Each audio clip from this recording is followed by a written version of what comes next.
Un colloque international ayant pour thème Leclerc et l'Afrique fut organisé le samedi 25 novembre au musée de l'Armée à Paris.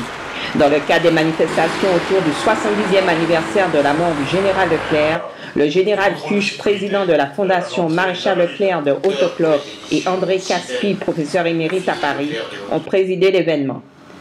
Parmi les personnalités invitées pour le colloque, notez la présence de Julien Tourelle, docteur en histoire, Pascal Biolay, professeur des universités à l'université Clermont-Auvergne, Jean-François Murat-Cholet, professeur à l'université Paul-Valéry de Montpellier, Christine Lévis-Touzé, conservateur général honoraire, et Eric Jennings, professeur à l'université de Toronto.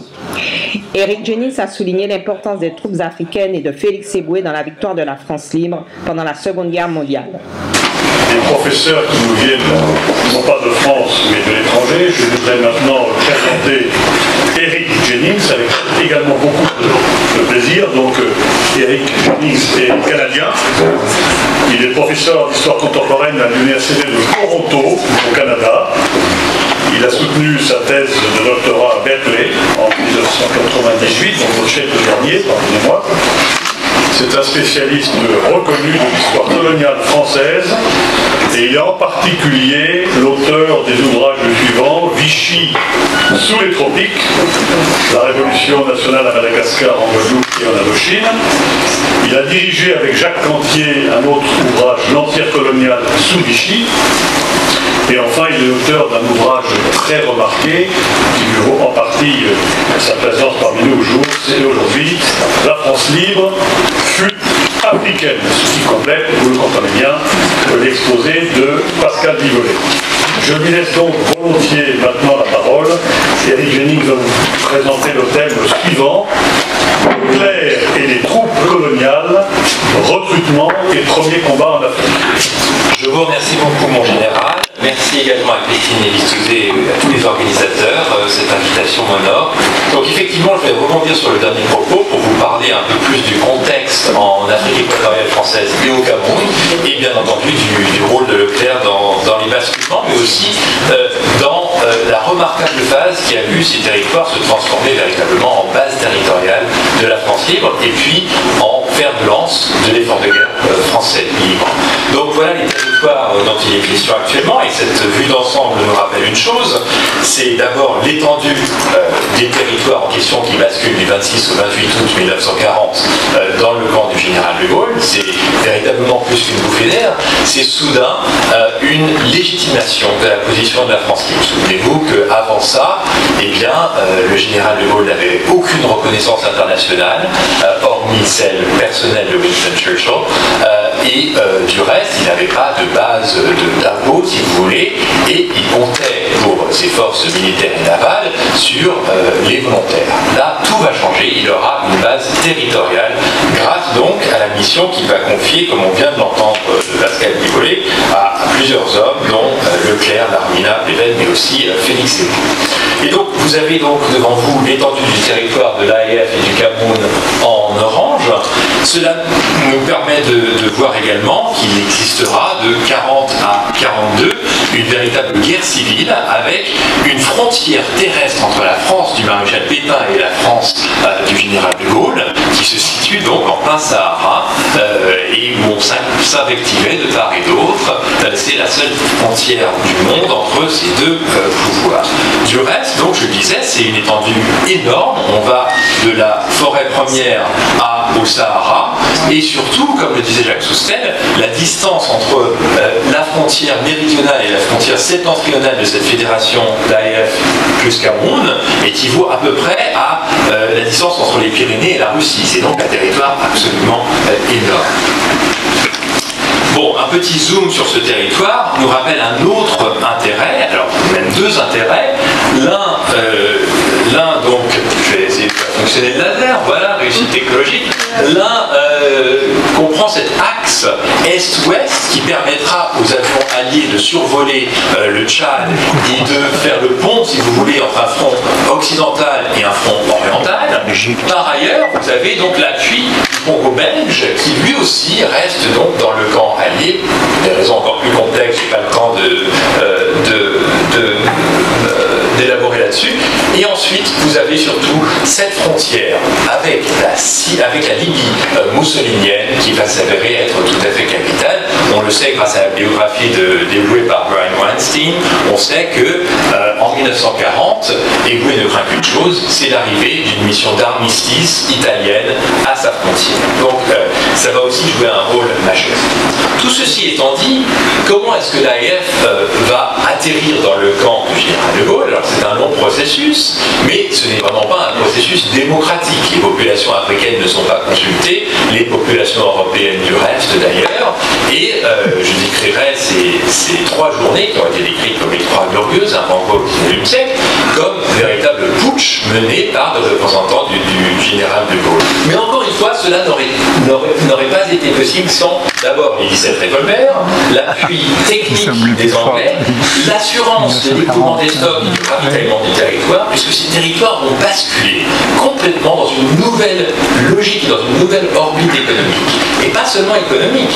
Les congés que les Français libres vont prendre, ils ne peuvent plus aller en métropole pour leur congé colonial habituel, ils vont être obligés d'aller en Afrique du Sud ou au Kivu. Toute l'orientation économique de ces territoires va basculer. Ce qui n'est pas toujours simple pour les populations africaines. J'ai pas le temps de m'appesanter là-dessus. Mais encore une fois, c'est la logique de cette proximité, de cette alliance franco-britannique qui va dominer. On la voit très bien articulée sur cette carte de 1939. Là, on a une inversion par rapport à la carte coloniale du début du XXe siècle, que vous avez sûrement vu quelque part dans un atlas, à savoir la planète Terre badigeonnée de couleurs diverses, l'une pour les colonies allemandes, l'autre pour les colonies portugaises, une autre pour les colonies françaises, britanniques, etc. Là, d'un seul coup, vous avez des blocs rouges pour signifier cette alliance des colonies et des territoires français et britanniques. Bon, alors ensuite, je vais me permettre quand même une petite anecdote pour ajouter un petit peu de couleur. Pascal Violet vient de mentionner cet épisode incroyable où Leclerc se sent donc obligé d'avoir des galons supplémentaires pour rallier ses compatriotes au Cameroun. Et on le disait autour d'un déjeuner tout à l'heure, il y a des tas de légendes autour de ces galons, qui les aurait confectionnés, dans quel contexte, etc. Je ne dis pas que j'ai la preuve formelle et définitive, mais voici quelque chose que j'ai retrouvé dans mes notes l'autre jour alors que je préparais cette présentation. Il s'agit d'un document conservé au Bodleian Archives d'Oxford. Je vous épargne la version anglaise que voici, et voici ma petite traduction. Alors c'est un témoignage qui a l'avantage de dater d'août 1940, donc d'être tout frais à l'époque des faits. Le commandant Leclerc indiqua alors qu'il considérait son grade insuffisant pour accomplir puis maintenir la prise de pouvoir à Douala, pour réussir ce coup de main. Par conséquent, nous avons résolu qu'il mènerait l'invasion avec le rang de colonel. Notez le terme invasion, c'est intéressant. Pour l'y aider, le commandant de Bois-Lambert offrit de lui remettre l'un de ses galons. Puis la question se posait de savoir comment entreprendre un tel raccommodage à une heure aussi tardive. Je finis par suggérer que si les 2 hommes me remettaient leurs uniformes, je demandais à ma femme de bien vouloir entreprendre l'opération de promotion. Tous 2 furent d'accord, et un uniforme à chaque bras, je réveillai alors mon épouse pour lui expliquer la situation en lui demandant d'entreprendre la promotion sur le champ. Quelque peu groggy, elle n'en fut pas moins d'accord et elle effectua la couture en un temps record. C'est donc le témoignage du commandant L.C. Lee King. Le Royaume-Uni, manifestement, a aidé à plus d'un titre dans ces opérations. Alors, je n'ai malheureusement pas de cliché de ce qui est advenu à Douala. L'un des problèmes de cette époque, c'est la pauvreté des fonds visuels. Malheureusement, il y avait très peu de photographes sur les lieux, ça s'est passé très vite. Si je n'en ai pas pour Douala, j'en ai en revanche d'assez frais, entre guillemets, pour Brazzaville, puisque ce fonds a été épluché dans les 10 dernières années. Il s'agit du fonds de Calassus, et on y voit l'enlèvement, il n'y a pas d'autre mot, l'enlèvement du gouverneur général Husson, jadis fidèle à Vichy, puisque Husson venait de recevoir le matin même du 26 août, par exemple, les consignes de Vichy sur les lois de discrimination à l'encontre des francs-maçons. On datait, le régime de Vichy s'enracinait, et bien il est enlevé par cette opération extérieure, menée donc par Edgar de Larmina, mais secondé par l'armée locale, et là il est très important de voir, et je crois qu'on peut l'admirer ici, le rôle absolument clé des tirailleurs dans ces opérations. s'ils n'avaient pas été d'accord, ça n'aurait pas été possible, tout simplement. Et le rôle de ces populations donc est capital. Alors il y a le rôle des anciens combattants, des tirailleurs, et se pose ensuite la question des motivations. Pour beaucoup d'entre eux, ils sont conscients du danger idéologique que pose l'Allemagne nazie. D'autres sont conscients également de l'héritage de la guerre de 14-18. Bref, il y a tout un tas de considérations qui pèsent dans ces décisions, mais là vous avez des tirailleurs qui mettent littéralement en joue le gouverneur de la colonie. Donc le moment, si vous voulez, a des conséquences sur le long terme. C'est tout à fait significatif. Alors, ensuite, le ralliement c'est une chose, mais ces territoires sont énormes, il faut les gérer, il faut mener le fer à l'adversaire. Le tout premier réflexe du général de Gaulle, mais aussi du colonel Leclerc, consiste à consolider les défenses de ces territoires. Donc après les ralliements, l'heure est au regroupement, voire la défense. Le 1er septembre, Leclerc demande d'urgence des renforts pour protéger la côte du Cameroun, qu'il juge donc vulnérable. On entendait, il y a des bâtiments vichistes au large. 5 jours plus tard, il annonce à l'antenne de Radio Cameroun que, je cite, « Combattre ne veut pas dire se jeter immédiatement contre un adversaire imaginaire. Combattre veut dire entrer avec le maximum de moyens dans la lutte générale de l'univers civilisé contre les barbares. Cela signifie une mise en état de la défense immédiate du pays. Celle-ci est en bonne voie et je remercie ceux qui y travaillent sans cesse depuis 10 jours. Cela signifie une augmentation aussi rapide que possible de nos forces militaires. Elle est déjà entreprise, d'abord pour l'ouverture de bureaux d'engagement européens, ensuite par la création des volontaires français du Cameroun. Enfin, je compte dès la semaine prochaine commencer le recrutement indigène. » Alors là, on est sur un point que vient de soulever mon collègue, absolument capital. D'abord, Leclerc n'a pas le droit de s'autoproclamer gouverneur, il le fait. Secondo, il n'a absolument pas le droit de recruter des tirailleurs. Il a le droit, selon le mandat de la Ligue des Nations, de recruter une force de police défensive. Mais là, il va bien au-delà. Et il prend ses responsabilités en situation d'urgence. Alors, on le voit, le premier réflexe est défensif, mais il s'agit aussi d'affirmer sa légitimité. Or, comment affirme-t-on sa légitimité alors qu'on est un régime que Vichy taxait de renégat, de vendu à l'Angleterre? L'une des réactions consiste évidemment à passer par la radio, et vous l'avez mentionné tout à l'heure. Là, je vous montre une image du QG de Radio Brazzaville pendant la guerre. Radio Brazzaville va porter le message du général de Gaulle au monde entier, puisqu'il touchera des auditeurs en Nouvelle-Zélande, en Russie, au Canada, etc., etc. Et le général de Gaulle pourra y dire ce qu'il n'ose même pas dire à Londres. C'est-à-dire que lorsqu'il y a des brouilles avec Churchill, ce qui est malheureusement fréquent, il pourra s'en plaindre à Radio Brazzaville alors qu'il ne pourra pas le faire à la BBC. Ça, on l'oublie. On a souvent fétichisé la BBC en oubliant l'importance de Radio Brazzaville et de Radio Cameroun. Alors, ça c'est pour l'anecdote, vous avez ce document qui montre, toujours en quête de légitimité, Radio Brazzaville se cherche un logo et demande au studio Disney en Californie de leur pondre un logo. Alors il y a plusieurs modèles, vous avez la girafe plutôt mignonne et le lion beaucoup plus féroce. Je ne sais pas au final lequel de ces logos a été retenu, si toutefois l'un d'entre eux a été retenu. Ensuite, il faut prêcher la bonne parole parmi les populations africaines, parce que De Gaulle était alors inconnu en métropole. On peut imaginer qu'il était, inconnu c'est petit, mais il était relativement peu connu de la majorité des Français, il était encore plus de la majorité des populations africaines. Et donc vous avez le bouche à oreille qui fonctionne, vous avez aussi évidemment des discours et des publications pour le public lettré, mais ensuite pour le public illettré, on passe souvent par le visuel, et ici vous avez une estampe qui me paraît tout à fait intéressante de 1943, vraisemblablement le travail d'un artiste nommé Bella Sarah, tchadien, qui, à mon sens, alors c'est mon interprétation, je ne suis pas historien de l'art, à mon sens montre des guerriers africains s'appropriant, cernant et protégeant cette croix de Lorraine, symbole de la France libre. Ensuite, pour faire, je disais, prêcher la bonne parole, il fallait donc faire connaître le général de Gaulle, le symbole de la France libre aux populations.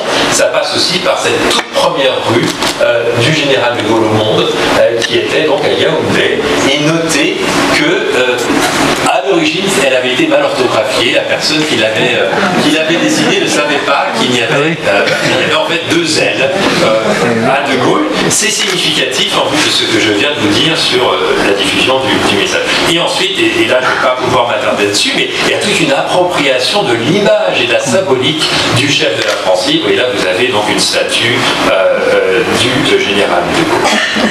Alors, j'ai évoqué le premier réflexe, plutôt défensif.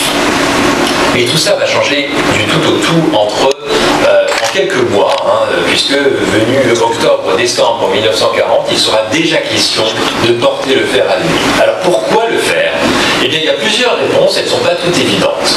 L'une consiste à dire à l'opinion internationale que la France libre n'est pas seulement en guerre contre d'autres Français, que ce n'est pas seulement l'affaire du Gabon que vous venez d'évoquer, que véritablement la France libre ambitionne de mener la guerre au Reich et à l'Italie de Mussolini.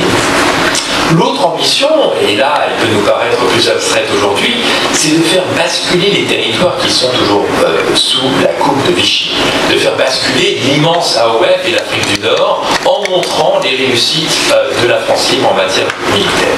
Et voilà donc en octobre 1940, alors même que le Gabon est déjà en dissidence contre la dissidence, le général de Gaulle rédige à Douala une note relative au plan d'action militaire, à l'attention de l'Armina et du colonel Leclerc. Cette note demande prioritairement, je cite, 1. de prendre part directement aux opérations contre l'ennemi là où il est possible d'y figurer, 2. de tenir les territoires actuellement ralliés aux Français libres, 3. d'utiliser toute l'occasion d'étendre le ralliement aux autres territoires français d'Afrique. Le ton est donné.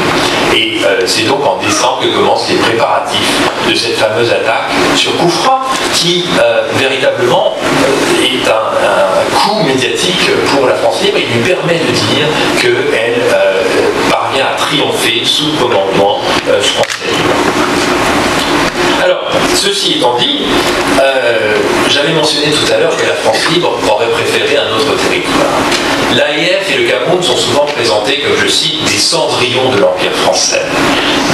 Leclerc, souvent dans sa correspondance, évoque le fardeau que représente un départ depuis un territoire tellement éloigné.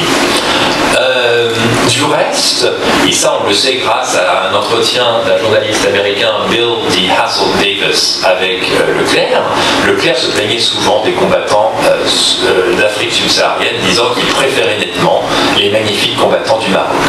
Et donc on retrouve en filigrane ce genre de propos dans les archives.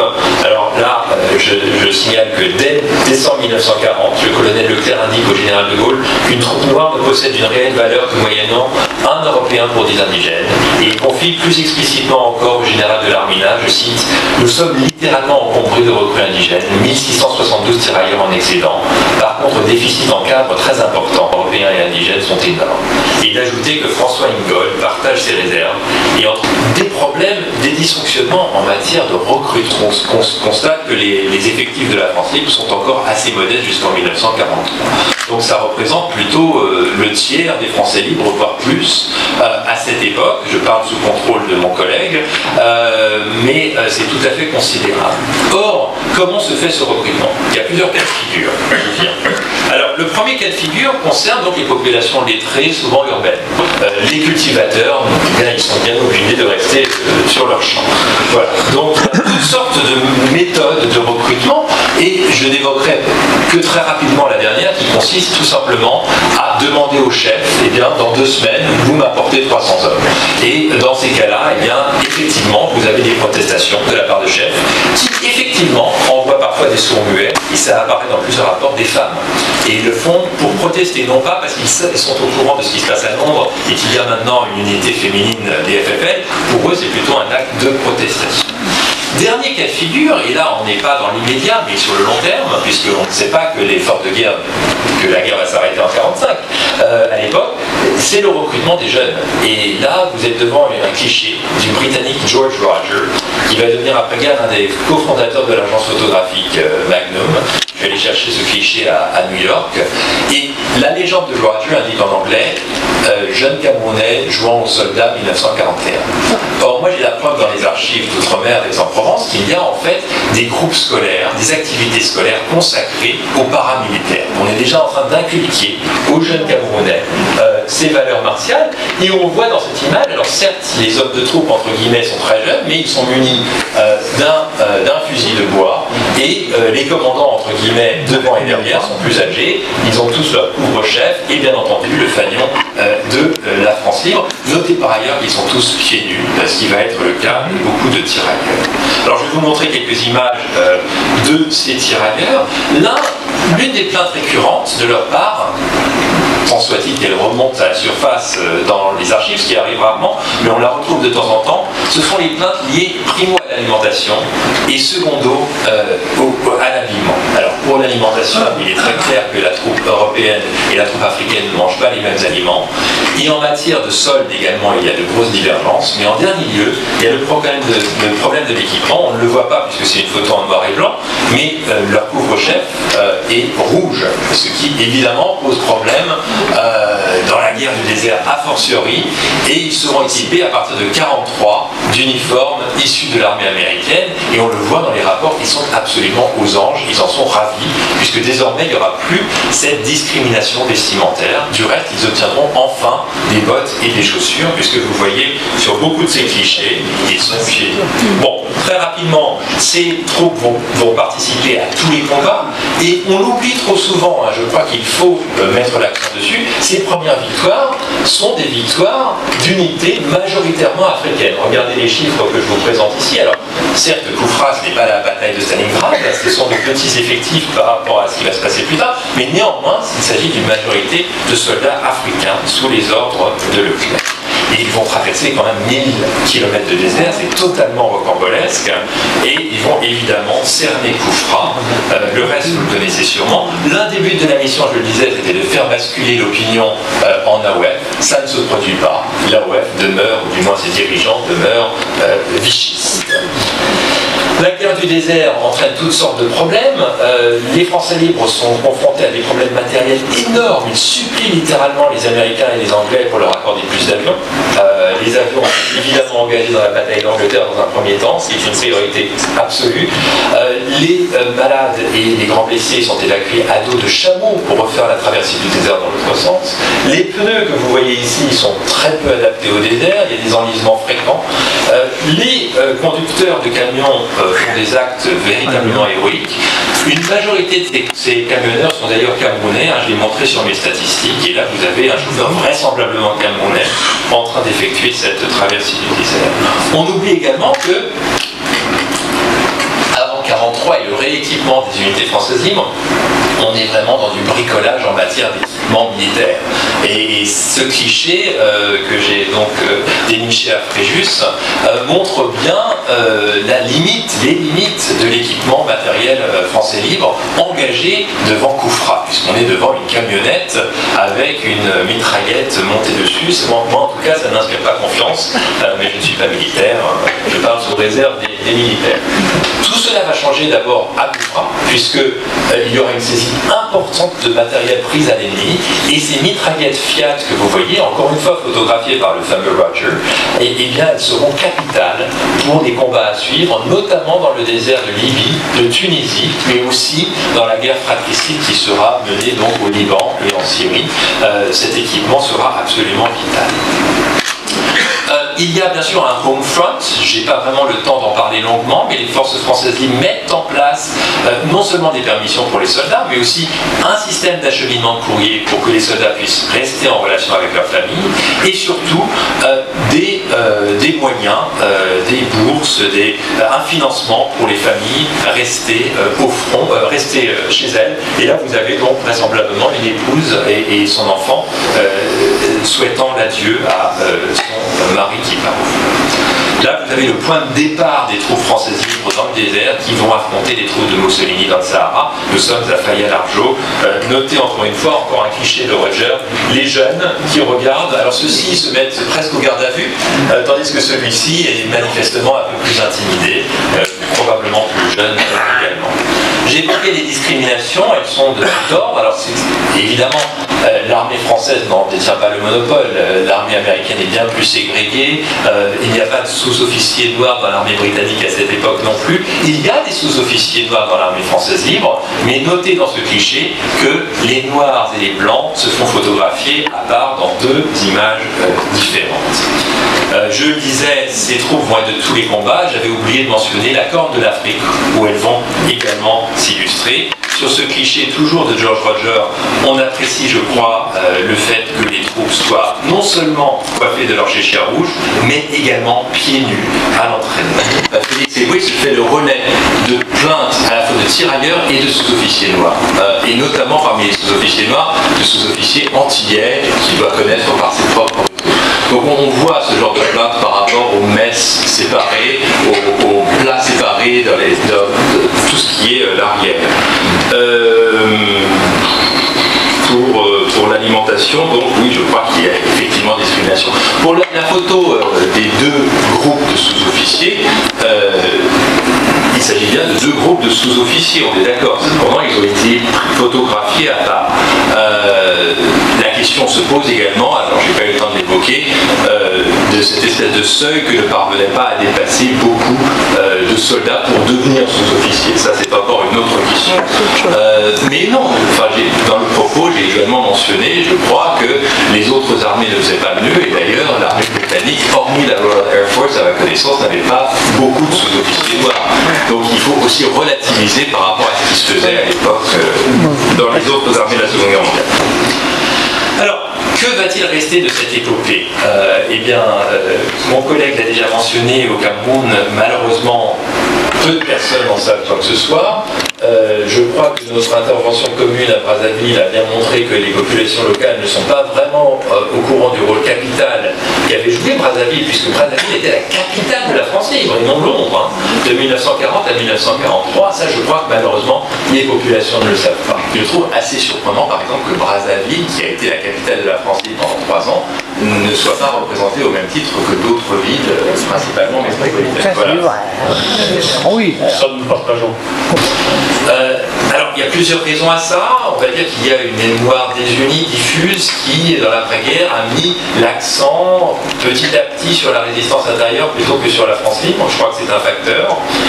Mais même au sein de la mémoire française libre, à proprement parler, vous avez une sorte d'aplanissement des mémoires. Et je crois que ce modeste protège-cahier sur lequel je suis tombé il y a quelques mois l'illustre bien, puisque là on est dans l'après-guerre et on fait l'éloge de toutes les troupes coloniales confondues dans un combat continu qui aurait commencé donc à Koufra et Mourzouk pour s'arrêter au Danube. Mais vous voyez, par exemple, le tirailleur sénégalais, je veux bien, puisqu'il y avait le RTSD, le régiment des tirailleurs sénégalais du Tchad. Ils n'étaient pas tous sénégalais, mais bon. Mais l'infanterie indochinoise, ma foi, elle n'a pas vraiment participé au combat jusqu'au 9 mars 1945. Donc il y a une espèce de généralisation, d'exotisation, si vous voulez, de la contribution des troupes françaises libres de l'Afrique.